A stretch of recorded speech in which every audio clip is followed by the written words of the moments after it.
Rahmatullahi wabarakatuh masu kallon mu da sauraron mu, barkanmu da sake kasancewa da ku a cikin YouTube channel ɗina na Said Ahmad Idris, wanda aka fi sani da suna mai technology. So yau ma kamar kullum zan nuna muku yanda ake kunna jirgi drone, wanda wannan haɗi ne na kamfani, wannan kuma haɗi ne nawa. So kamar yadda kuke gani, wanda mutum, kamar matsalolin da muke samu a nan ƙasar mu ta Najeriya, wanda wasu devices ɗin kamar su transmitter ɗin da sauransu ba ma iya samun su a nan. Dole sai dai ka ordering, ka siyo transmitter ɗin da wannan sai a kawo maka. So kamar yanzu yanda kuke gani yanda yake blinking haka cewa ya wannan. So bari in kashe transmitter ɗin, bari in kunna ta. So in mutum ya kunna transmitter ya kashe ta, zai ga to gashi. Yanzu haka na yi activating nashi kenan. Gashi kun ga na riga na kunna wannan ɗin. So ga ta inda mutum zai fara, da zaran ka fara haka kun gani yanda yake yi. Kuma yake, saboda batirin da na saka mashi ya mai girma. Saboda batirin da na saka ya riga ya mashi girma, ba na shi bane. Na yi amfani da babban batir wurin kunna shi, shi yasa kuka ga yanda yake ta wannan abun. So bari in nuna muku ta wata hanyar mu gani. Yauwa, bari a yi haka.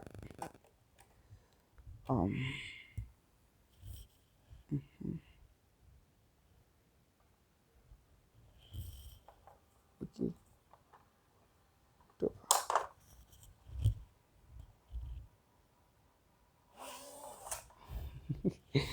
Ayyo Allah, matsalar da muke samu daga batir ne. Okay, bari mu gani. Bari in nayi haka mu ga. In gwada sakale shi a ƙafata mu gani.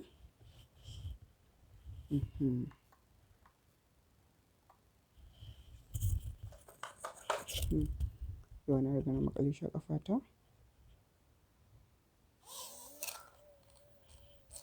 Okay, propeller ɗaya ya fita. So haka dai yake tashi. So matsalar batirin shi ne yake saurin zuƙe caji. Shi ne nake ƙoƙarin haɗa wani. Shi yasa ban testing da wancan ba. Wancan batir ɗan ƙarami na yi amfani da shi, irin kamar na Bluetooth. Shi ne nake amfani da shi wurin testing wannan. So shi kuma babba kamar wannan, shi kuma ga yanayin yanda ake tashin shi. Farko mutum zai fara kunna shi, akwai switch a ƙasa. Yauwa kamar yadda kuke gani, wannan kyamara ce. Wannan kuma shi ake kira jumper, wanda yake ƙoƙarin saboda vibration da jirgi yake kafin ya tashi. So wannan ba zai bari hoton ya ringa rawa ba. Ga switch ɗin nan sai mutum ya kunna shi. Yayin da kunna shi za ka ga LED yana ta blinking. So duk inda ka ga jajjan ja nan ne gaban jirgin, sai ka juya shi haka. The next thing da za ka yi, sai ka ɗauko transmitter ka sai ka kunna ta. Yayin da ka kunna transmitter ka, sai ka kai ta nan sama, sai ka dawo da shi ƙasa, zai wani ƙara. Kun ga fitilun sun daina blinking kenan, cewa ya karɓi signal ɗin. Sai